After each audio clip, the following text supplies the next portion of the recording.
The folks at Toyota have realized that the maturing Avalon needed a brand new makeover, something fresh and revitalizing, and something that would separate them from competitors such as the Ford Taurus as well as the Buick LaCrosse. It was also something that was very necessary in order for them to get a slew of brand new buyers. In order to do that, Toyota enlisted some young designers and had them work very closely with some engineers to ensure that this vehicle didn't mimic the Lexus ES. In fact, they also added a hybrid to the lineup. 2013 just might mark the year that the Avalon goes mainstream.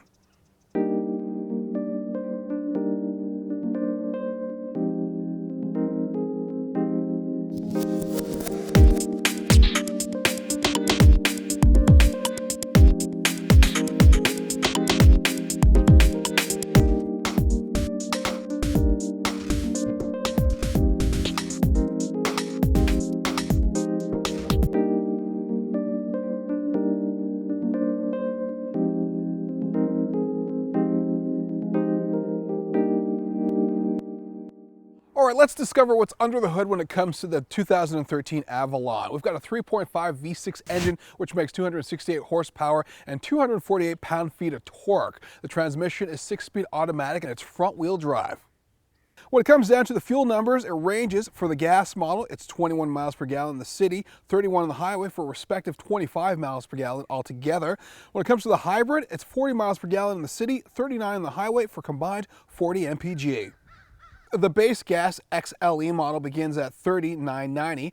The hybrid XLE premium starts at $35,555. And for the limited trims, the gas model sells for $39,650 and the hybrid model goes for $41,400.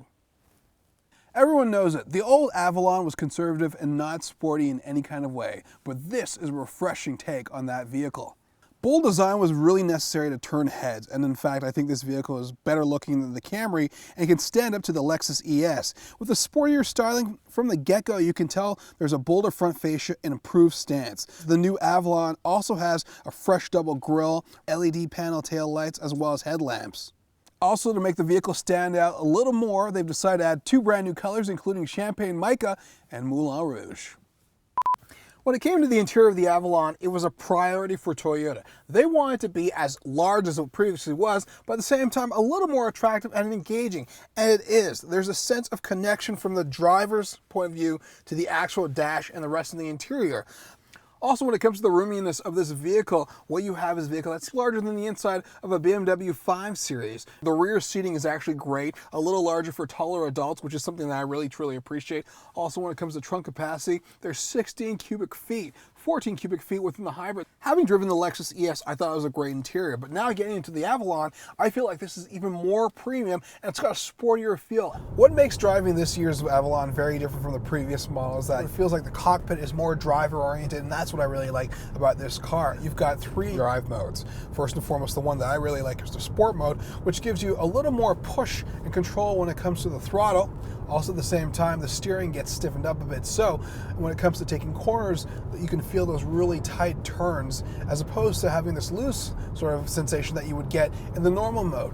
And then you've got the eco mode. And essentially, the eco mode is simply what it is. It's about conserving fuel. It's about having a really casual drive. There is some technology that is attractive, such as adaptive cruise control. There's also a pre-collision system that allows the vehicle to come to a full stop in case of an emergency. Overall, when it comes to the drive for the Avalon, it is cozy, it is cushy. You've got some paddle shifters that for when you want to really engage this vehicle in sport mode, you have that ability to do so.